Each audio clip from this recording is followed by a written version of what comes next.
I wish I knew what stagflation was, but I'm too embarrassed to ask.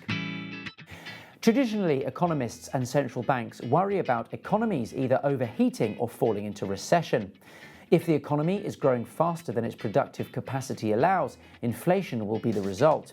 In this case, central banks will raise interest rates to make borrowing more expensive and thus slow the economy down. If the economy is growing more slowly than its productive capacity allows, recession will be the result. In this case, central banks will cut interest rates to encourage more lending and spending, pushing the economy out of recession. That's the theory anyway. However, there's another more unusual combination which gives us the worst of all worlds.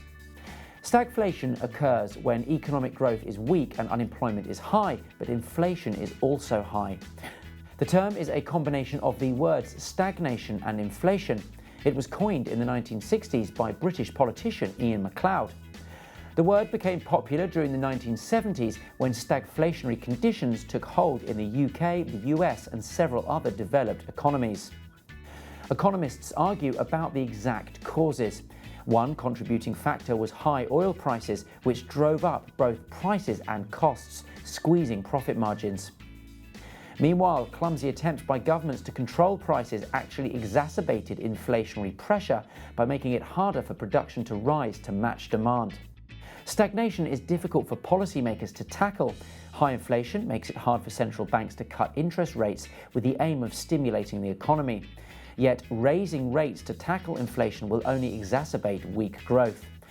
The 1970s stagflation also gave rise to the misery index. This was created by US economist Arthur Okun as an informal way of measuring the amount of economic pain the average American was feeling. The misery index simply adds the unemployment rate to the inflation rate. The higher it goes, the grimmer the situation. Stagflation is also pretty miserable for investors. Squeezed profit margins are bad for stocks, but rising inflation is bad for bonds. That leaves few places to hide.